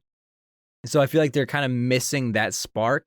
But they still are good, and it's still there a little bit more than what we saw with OpTic. Man. I'm going to go Dallas 3-2 just because Florida has very individual base, and I hate Florida this. This is terrible. Still seems a It's little hard. scattered. And I think Dallas will win based on the better teamwork, but Mhm. 3-2 for me. Could be a close one. Yeah, it's hard because you go off of past. So it's like they beat Rokkr 3-0, but that was before their roster change and the first week. So you can't take a lot from that match. No. Then they beat Dallas 3-0, and so it's then they no, they've only played 3 games. Wait, who? Dallas? Florida, Oh, Florida. They played 3. 3 games. I don't know. It is interesting. The matchup as a whole is I obviously, when you first look at it, you're like, oh, Oh, Rokkr. Dallas is clutching up, But I don't know. I It's hard don't to feel trust confident Dallas. about it either way. This is one of the most conflicting picks of the whole year. Just when I'm looking at this, because it's in their last few matchups, the Empire have not been impressive. No. They've been just skating by, even against. Right. But here's the thing. They did play Rokkr 3-2, and Rocker's been looking really, really good. Is Rokkr better than Mutineers right now? They 3-1 Paris, but that was a game where I didn't feel like they looked good even when in that series. And then they beat the Surge 3-2 in a insanely close series, and they clutched up in round 11 in both S&Ds. Dallas have lost 11 S&Ds this. Yeah, last this year they season. only lost 19. Yeah, so it's whoa. No, Dallas S&D got shot. When it went I know. 4-4. So it's does it go to, if it goes to game 5, does Dallas win? I don't know. I don't think so. Against Florida, though. I know, but Florida, yeah. But Florida's not Florida. been They're bad not lately in S&D. Florida's not an organized team. No. On the season, the Mutineers are 5-7 in S&D. The Empire's 9-11. Bush did it. Oh, jeez. Okay. That was a joke. That was a joke. We're going to get canceled, bro. I'm sorry. Right. Um, I'm going to say Dallas 3-1, honestly. It's not a very good 3-1, It doesn't though. feel good. No. You can't It doesn't hop feel the good. Dallas train after one loss. One series loss, no. you're just hopping the Dallas train. Can't. But they just don't look the same. but Florida also They just don't. won an They impressive series as well against OpTic. Okay, we can call that impressive, but No, but we Florida looked know at... that. But OpTic was Florida looked not impressive. OpTic, and this No, is I coming from agree. me. OpTic was not OpTic. I OpTic agree. can play They were down bad 20 OpTic. times. They were down Ah. bad OpTic. This is But, like a 52 to 48% I type barely situation count that. here. Yeah. I'm going to go Dallas 3-1 as well, but like you said, it's a very tightly contested 3-1. And I don't feel good about it. No. I definitely don't feel good about it. Okay, Seattle versus Chicago. Also an interesting one here. Here we go again. Speaking of Seattle, shout out Seattle last week Facts. because I doubled or nothing bet with Sam. Woo! I double or nothing bet with Sam to get out of the food in the face and or really hot food to eat. Yeah. And Seattle won, baby. Let's go. I had Seattle over Paris 3-2 and Seattle won. By the way, I only missed 2 games last week? 2 or whatever? games. Or 3, because of the both Chicago and Dallas. Oh, that's Yeah. right. Minnesota really screwing things up there. So Josh was the best in predictions. He got 7 I felt right. decent about that. Yeah. Yeah. But no, for He sure. did It is do the actually best crazy. I don't know. predictions last Either way, where you at with this one? Okay. So, dude, Seattle's on the up. Let's go Chicago's through on the it. down. Hard point. Who do you prefer? Rex? Is this Where does Chicago turn around? Does Chicago find their mission statement? I don't is know. Gunless and Pristini keeping up their Seattle- performances. Dude, in Respawn, Persini and Looney have looked good. Yeah. Seattle Side have note, a we purpose. barely saw any Apocalypse this weekend, by No. the way. No. we What in did the not. world? Which We s- Chicago should have played Apocalypse. I feel They like, should have. but- It's almost like they're like, no, we don't want to do this anymore. Yeah. Like, we don't want to play Apocalypse Did we anymore. even see Apocalypse this weekend? I Now don't that think I'm we thinking did, about did it. we? I don't even know. I don't remember. Yeah, I don't know, man. Do My we thought think- process is I lean Chicago Oh, yeah. in Hardpoint. I heavily lean Seattle in S&D. Mhm. You have to. Seattle's look good in S&D. Like, Mhm. actually good. And Control at this point, I mean, I don't you know, lean dude. Chicago, I guess, I but think. you should. I mean, Yeah. on the season, because Seattle's barely won any of them. Yeah. But then it's like the stage 2, it's like Seattle's like really improving. And So realistically, Chicago should finish this out 3-1, but I'm very, very tempted to take Seattle 3-2. I know. I want to type it in, but it's like my mind's like, you can't type it in. You can't type that in. Well, here's because Chicago is now a huge, giant, random question mark. Mm-hmm. I know. It's really like, do they find the flip or not? I That's wish really they what it played is. Dallas Chicago first. will destroy I them, or know. That would be Chicago will amazing. get destroyed. If they played Dallas first, I'd feel better about them playing Seattle. I know. But because they're playing Seattle first, and it's on the first day of the tournament, Yeah. of the weekend, and then they play Dallas the last Yeah. match of the tournament again, I know. I wonder why that is. Seattle took Dallas to game 5. Excuse me. I'm sorry for all No, you yeah, they took Dallas to a listeners. game 5. And Yeah. It's, man. I'm Seattle going Seattle 3-2. That did it for me. Rex, you got to take Chicago. We can't all go Seattle. That's outrageous. Rex? Are you I muted? don't know. I don't. Oh. I don't know if Chicago's gonna find the flip. Like that's the part that bites me. Like I don't know what's gonna take, and maybe that's what it took last week. Yeah. I mean, there's I'm a gonna world where Chicago say- comes out and dominates. I'm gonna say Chicago. I'm gonna say Chicago 3. 3 got to go 3-1. 3. Yeah, I'm gonna go Chicago 3-1. Like Yeah, it's very that's rare. I feel like in the history of COD that Optic just starts bottoming out on the leaderboard.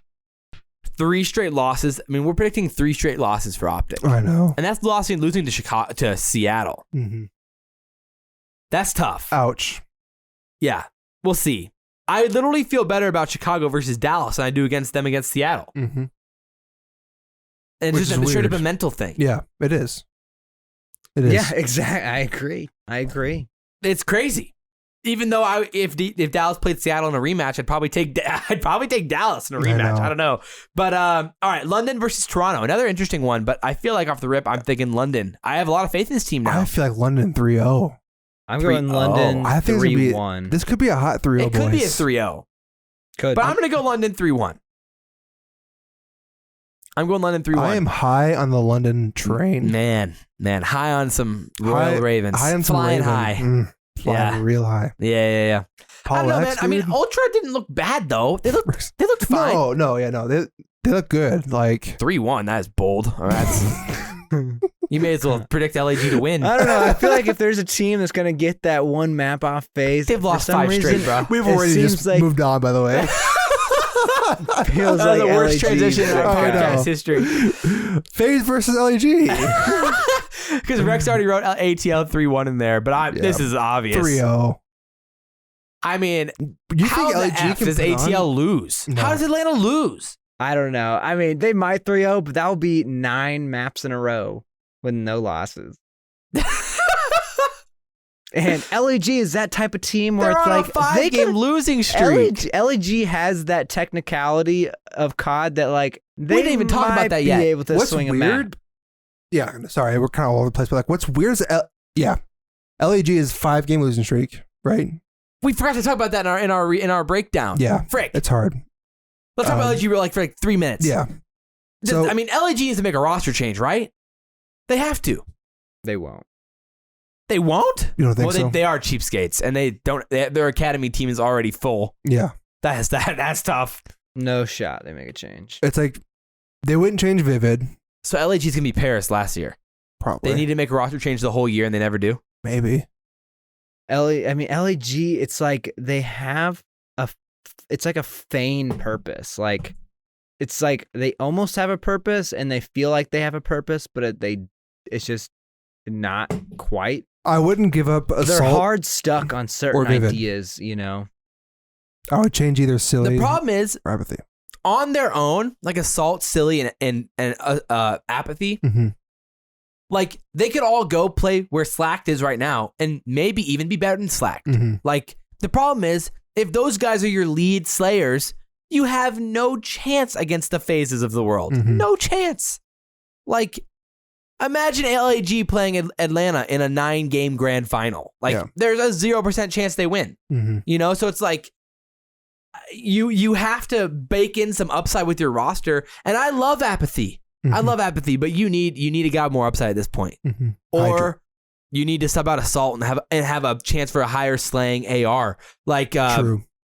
you got to bring in someone from, you know, the AM scene, the challenger side of things. Methods. Like, I mean, even Methods maybe, but it's like, It's I kinda more don't know of if a- that would necessarily do it. No. They need somebody that's more on the in with the cool crowd, weirdly enough. With the cool crowd. It's not wrong. It's like some high though. school take. It is kind of, though. It's like they need someone more with a little more clout, you know, that like gives some hype to the team and more like. And Bro. Apathy had it kind of, but They need to bring in like Gravity, Temp, Glow Frosty, and Sib, and like just make that their team.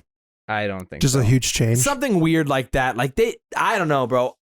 Just pick up the E-Star team. Like I think that they would have a better chance right now.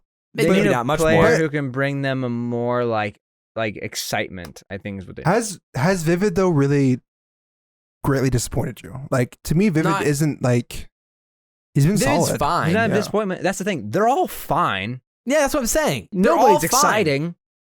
That's the thing. They're missing They're their four- exciting guy. They're 4 like solid players, but I like the guess so. problem is that just doesn't win. Yeah. Not when you have, you know, New York, Dallas, FaZe, Optic, Florida. You know, how many teams have a player that's better right now than LAG? A lot of them, Yeah. if not almost them. all of them. Probably all. Yeah. All of them. So it's like, All right, you've convinced me. I'm going to Atlanta 3-0. The whole thing was just my to convince you. problem is just like, I think you need a drastic change on this team. You probably need to replace 2 players. Either I think I think Assault player has to would go. do it. No, 2. Oops.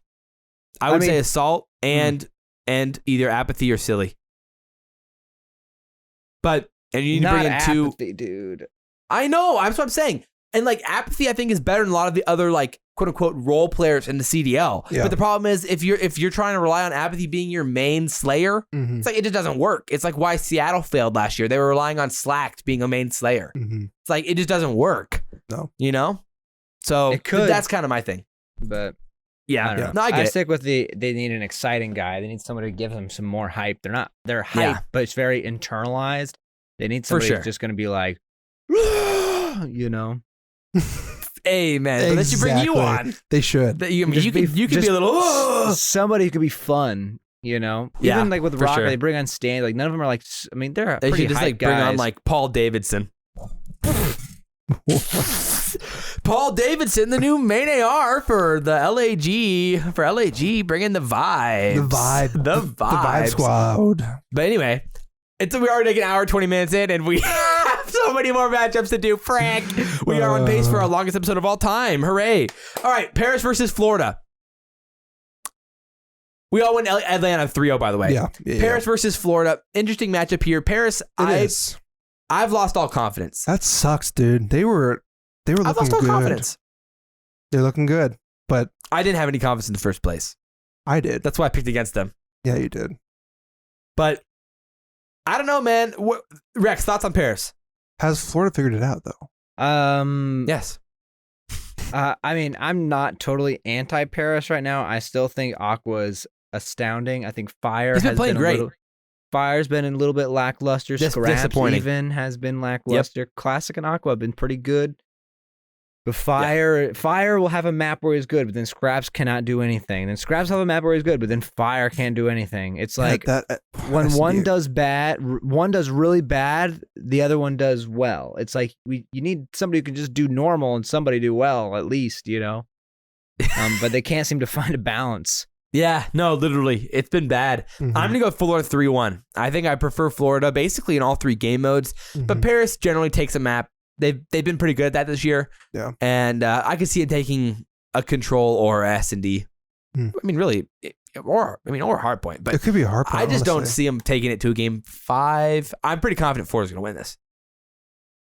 I don't think, like, here's the thing. Paris is down mentally right now, but guys, just rebound it. Like, you guys are so solid. He's talking to Paris right now. I know. I'm talking to Paris. Like, you guys are solid. Like, you guys can do it. I know you can. I mean, they're avid listeners. But you are down mentally right now. Just regain. Get rid of it. Move on. Like, you guys have it. Theory, I really believe that. I really do. But I just hope they can overcome the mental blocks that they are now in right now. Yeah, I agree. So who are you going? I'm going Paris. 3-1. Really? Wow. What? 3-1. Wow. I'm going Florida 3-2. Ooh, we all have different picks. That's always fun. That's rare. Yeah. Florida is just, again, there's a lot of weird teams to me right now. And I mean, Florida's the definition of inconsistent. It's just so inconsistent. It's crazy. Like, you have Awakening, the big wake. But then, like, there's just sometimes where they just won't pull it out. Florida, you know, they lost 3-2 to New York. They lost 3-1 to the Surge. Then they 3-0'd the Rocker.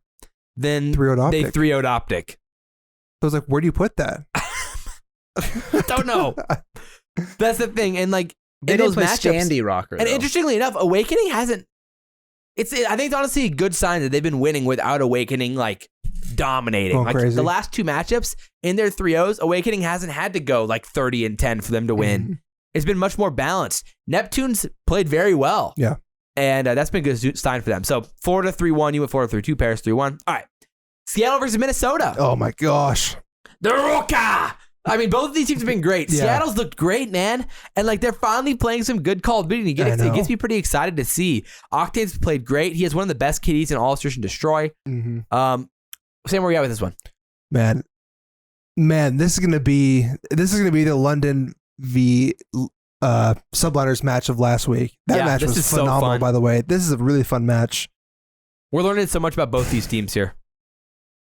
So, is Standy the real deal? Man, I just didn't see anything from him that didn't tell me he wasn't. I know. And then Priesta again. And it's like, do you have... Yeah, because to me, it's like Seattle. It's like, do you have the confidence that they're going to continue to do this? Not totally. I don't have a ton of confidence, but they've looked good. They look really good. And they're very balanced now. I mean, the control's still... Yeah. I'm still a little bit worried, but again... Yeah. That's kind of the situation there. I think this is Minnesota 3-1. This could be a 3-2. I'm going Seattle 3-2. Really? Dang. Is that more of your belief in Seattle or your lack of belief in Minnesota? Seattle's the type of team. Seattle is an extremely smart team, and they're a team that will watch VOD review, and they're going to learn everything they need to know about Standy. Really? Standy, I think Seattle can. I think Seattle can do it. If there's a team that can do it, it can be Seattle. Just do it, man. Just do it. Just do it, dude. I don't know. I think Minnesota, I really, really liked what I saw. This team felt like they're finding their identity as a team. Mm-hmm. They looked good in all 3 game modes at points last week. And I mean, OpTic and Dallas, obviously we know it wasn't the true OpTic, whatever. But yeah, I'm going to go Minnesota 3-2. Yeah. I think they clutch up in an S&D. Seattle looked really, really good. I like both these teams a lot. And they're both going to be contenders heading into this major next weekend. But yeah, looking forward to that. All right, Toronto, New York. New York 3-1. Yeah, that feels fair. It just seems so right. 3-1. It does. New York. I'm gonna go New York 3-1 as well. Mm-hmm. That just feels right. It does. It does feel right. I mean, you know, New York last week, if they proved anything, is that they can beat the teams that they need to beat, and that's a great step in the direction, like where you don't feel like that they had to. I mean, there were moments. I mean, they had a 5-1 comeback versus London, which was pretty crazy. Oh my! That was crazy. And Paul had streaks, and like they completely blew it with the streaks. That was and weird. Okay, but Express though, like it's a tough. It is tough to like play. I saw the clip of a sim on the flank where he was talking about how like they just started stacking. That New York just started stacking A, anticipating that London would play for their to use their streaks at A. Yeah. And they won 3 straight rounds because of it. Yeah. You know, and like they just kind of kept playing, like assuming that they were they really read the streaks well, which is interesting. Yeah. Yeah. I think 3-1 makes a lot of sense. Toronto's a team that like I really want to see them take that next step, but I just don't know if they can. Yeah. I just don't know if they can. We've seen enough of Cammy and Kleenex at this point where it's like the consistency just is not there, and I'm not convinced it's going to be anytime soon. It seems pretty lackluster. I think Toronto could be a very competitive team, like consistently throughout the year, and by the end of the year, be very, very good. Yeah. But at least early on, I'm still not convinced. 3-1 New York. All right, London versus Atlanta. I think London take a map. I'm okay. I mean, that's possible. Yeah, I think it's Atlanta 3-1. I think this is going to be FaZe's first map loss. Still win the whole thing, but man, yeah. I mean, ATL could go 3-0. Hey, wait, Rex, are you going ATL 3-0? I'm going ATL 3-0. Really? Oh, I'm going to go 3-1 as well. I mean, that's the thing. Atlanta's whole purpose is to just drive home about how great they are. They do it against LAG. It's like cool. That's why I was like kind of thinking like, well, LAG is the one that could sneak a map because Atlanta, if they are to underestimate a team, which I don't think they do underestimate teams, that's what makes them so impressive, that way they follow their mission. It's not that they don't underestimate them, it's that they just go in and they are trying to play the better COD than the weekend before and show that they can literally be more dominant than the week before. Yeah, so that's why I'm thinking like LAG could have, because LAG, if there was a team to be like, okay, we're going to not focus so much on them, it's that team. But London, they know where London's at right now. They know the fact that London has the hype behind London almost makes London weaker, because Atlanta's like, oh, we really want to eat that one. Did you see what we Sim just want to tweeted? eat their hype? That's what Atlanta does, is they eat people's hype, and that's what they're out to do. Yeah, LAG did you see what Sim tweeted after they beat 100T? He was like, GG's, had fun playing League play. Like, see, that's what I'm saying. Atlanta is a team. Yeah. Atlanta loves playing the most hyped up teams because that's what Atlanta wants to eat. That's where they want their 3-0 the most. Yeah, it's crazy. So that's why it's going to be a 3-0 against London. I mean, London bro, has some good stuff to eat right there. Dude, if Atlanta wins both these matchups, they're undefeated again in the regular season in the group play. And then if they go on to win this next tournament, it's a 12-0 map count, like 0 losses. If they go on to win the major, it'll be one of the most dominant 2-month stretches COD's ever seen. True. It will be like complexity and OpTic Dynasty dominance. Type like dominant. those are the only other two comparisons. Not OpTic Dynasty dominant. It's way higher than that. Well, I mean, these guys, the if best, they do that, 2-month is stretches. Because here's the thing, they're uncompared in these matchups. But like OpTic had some unreal 2-month stretches at times during those few years. Bro. Yeah. So that's kind of what I mean, like a 2-month stretch of dominance. Yeah. Like complexity in Ghosts, OpTic in like AW, and now FaZe if they win this tournament, which would be crazy. And if they win these matches, it's going to be crazy. It's going to be crazy. We'll see. So, all right, last 2 matchups here. LAT versus LAG. This is going to be Toilet Bowl, baby. It's going to be the worst. The Los Angeles V. Oh, my goodness. Oh. I'm saying, why does Los Angeles always Dude, suck? one of them gets a win. Off the rip, I'm saying LAG. I have more confidence in LAG than Thieves right now. But the question is, 3-2? I don't know, bro. I really want to, man, it would be, it's so much better for the CDL if LA Thieves is a good team. I know. I'm saying 3-1 just because of how horrendous LAG's map 5 S&D was versus Toronto.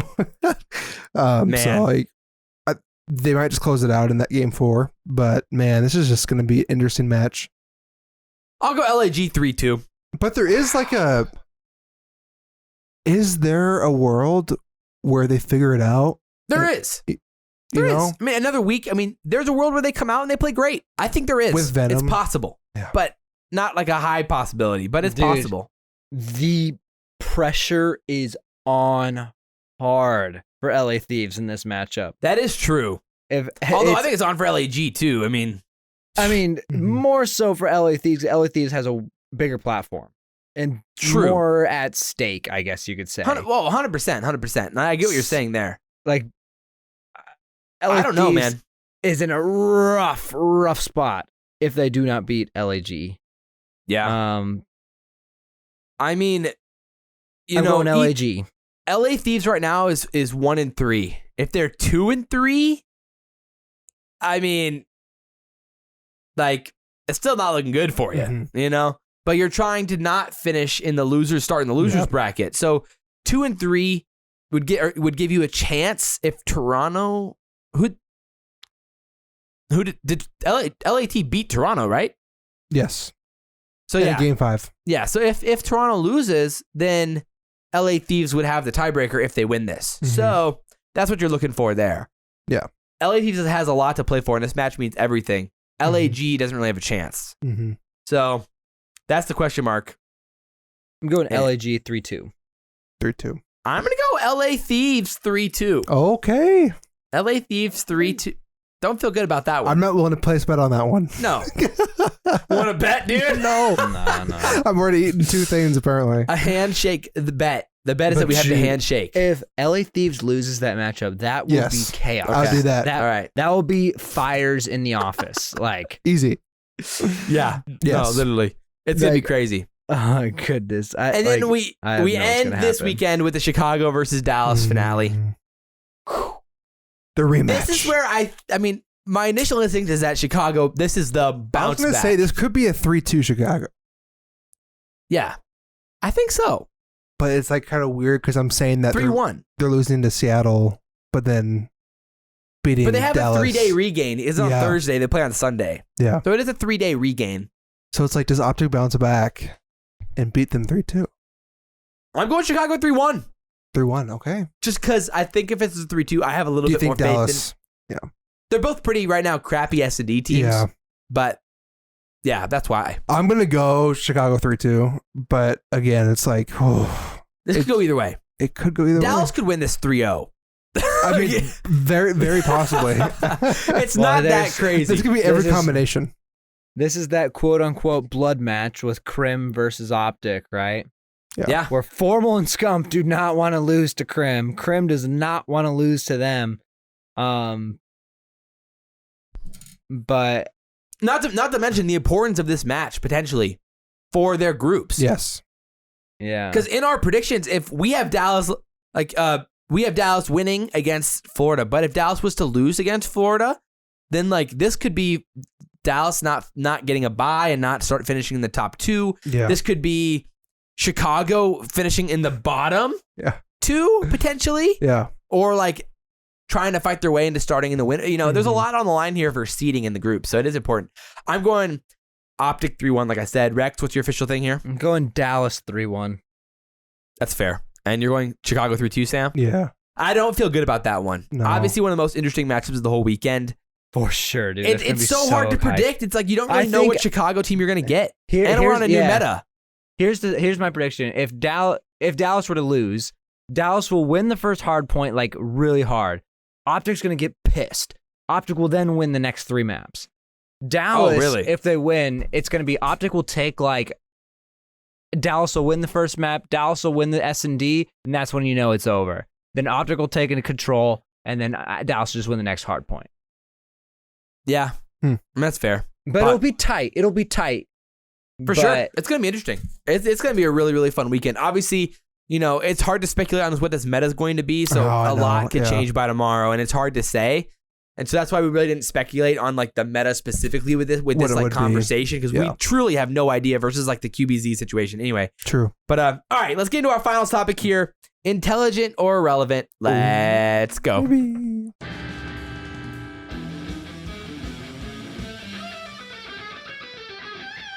The ability to speak does not make you intelligent. All righty, because last week we knew that they were, you know, irrelevant. Yes. Obviously. So, what happened this week? What was the question this week, Sam? Here we go. Question was, who is the second best team currently in the CDL? Because we all know who's number one. Yeah, obviously. Choices were Rokkr, OpTic, Empire, or Subliners. And then you said drop your comments down below otherwise, right? Yeah. Okay, so I would expect the people said New York. I mean, that's the right answer. Right now, you have to have the most confidence in New York. People have a lot of confidence in Rokkr. I bet the people chose Rokkr. Really? Yeah. Really? Nah. I think people are smart enough to choose Empire. Sam, who do you think they chose? Wait. Oh, you already saw it. No, I didn't. Oh. I'm literally just like, I think they may have chosen Empire. Okay. Still. Really? Okay. I don't We're know. at 3 different guesses. Okay. Okay, so I'm gonna place my bet on who would be the best place. Put it on OpTic. OpTic. Okay. Subliners win with 38%. Oh, wow. Yes. And then Empire 34%, Rokkr 17%, OpTic 11%. Wow. People are down bad. And there's 92 votes. so- People are down bad. I know. Are there some comments? Yeah, let's see. Oh, my goodness. So one says Subliners have continued to prove they can hang with the best and beat the bad teams. They just have to figure out FaZe and Dallas. Well, So that was kind of saying Fair. that Dallas was number 2. New York could get tested with Rokkr, though, too. for sure. So this guy says statistically the answer should be Subliners having the second best map record, right? But then it's a question of who would give FaZe the best fight. I think Rokkr has the best chance if we're talking about right now. really? I want to see a Rokkr v FaZe so bad. Yeah. Oh, I really think the answer could be anyone except OpTic, but I went with NYSL. I say New York because I would like to see Minnesota do this for a couple more weeks before crowning them, and Dallas has looked very shaky. Subliners is the only one of them that has looked consistent so far. I mean, Interesting. Absolutely. Yeah, I mean, there isn't a good option. Wait, who said that last one? Ryan from CDL at Wait, CDL what did Texas Podcast. Formal say? He didn't reply. Oh, my word. No, What Texas a Formal. loser. No, I know. Wow. Which, by the way, clean at Ryan's at is CDL Podcast. I'm pretty sure you said that last week. Did I? Yes, you I did. think you did. Sam I clearly just loves really- to give these free Sam, you got shout-outs here. dementia? I'm just really impressed. Like the at is so clean. Really impressed. I mean, that is something. Ryan, but I've commented you Ryan, twice in a week now. So. Ryan, I love you. But man, that's interesting. Yeah. I'll crown them intelligent this week. Yeah. Very nice of the people. I'm Very going nice. intelligent. Intelligent. For I mean- yeah. I mean, it's at this point, it's Atlanta in tier 1 and the rest of the teams in tier 3. Literally. Literally. There's a Dude, it's full-on kind tier of gap. Nice, dude. I love Atlanta's mentality, man. It's insane. It's insane. They're putting on an actual show. I mean, they're shooting bodies. They're assassinating. I know. They're cocky on social media. Oh, yeah. They're And like it's all in a, but like we all know they're blasting trolling. Oh, yeah. But like that's the beauty It's of great. it. That's That's the beauty of fantastic. it. Well, here's the thing. Atlanta got sort of blessed by not winning champs. Because now it's like they still have that to like really fight for this season. Yeah, Whereas like and, Dallas doesn't and they have got that as better in much. the offseason. Oh, yeah. Yeah. They got real good. I mean, again, And, like, their oh, man. worst player was OpTic's second best player last year. Like that's Yeah. freaking stupid. It is dude. wild, dude. And Celium's playing incredible. Not to mention, I mean, Abizi and Simp are playing unbelievable. It's so weird to say that Arceus is your worst player. It's like, It is. we're like, Arceus is probably like the 7th or 8th best player in the CDL. Oh, yeah. Like, And he's no, their worst no matter player. what, if somebody has a bad map, you have somebody else who's like, oh, they have this person though. It's like, I mean, literally, you know, we've seen Simp have a bad map, but they still win because Abizi's picking He's up going the slack. double negative. Yeah. It doesn't matter. Busy does 'Cause bad, if we see- Celium's there. Celium does bad, Arcee's there. It's like, Okay. there's no Well, I stopping mean, that's the this thing. In the train that's restarts gonna against happen 100 here. T, that's what was Dude, happening. It 3 was like, restarts. oh, Or Abizi's 2 7-0. restarts. Oh, restart. Oh, now it's Arceus who's like 5-0. Oh, restart. Now Oh, it's like it's Simp Celia, who's yeah. not. You know, it's like, Oh, my brah. gosh. Unreal. It's just unfair. But Yeah. overall, what are you watching this week? Yeah, what are you watching this week, Sam? So the wifey has been into this country show called Heartland. Oh, really? And so I've been kind of like, watching a few Like just a episodes. what is it? It's literally just like this, like, It's like a Western? no, like a homeland it's just family. it's just all about like the farm and like raising horses, and it's like, wow, you know thriller. what I mean? But Yeah. like, I'll like look over sometimes. I'm like, it's kind of like a little captivating sometimes. I'm not gonna lie. So I'm gonna watch a few episodes of Heartland. So. Yeah. Okay. All right. Yeah. Rex. I watched a movie. It was called Bad Trip. Oh. I think is what it's called. Huh. It was a comedy, but like they did it so like you have like the actors, but then like the way they would film it, they created a story, but they'd have like actual people that like they were just doing this like story with, and Okay. like so like these actual people don't know that's being filmed, so like they're reacting to like people are doing these things, Oh, okay. and it's like they're like kind of part of it. And Where is it on? It's really funny. It's on Netflix, I think. Oh, okay. Huh. Sounds It's chill. called Bad Sounds Trip. chill. It's funny. It's funny.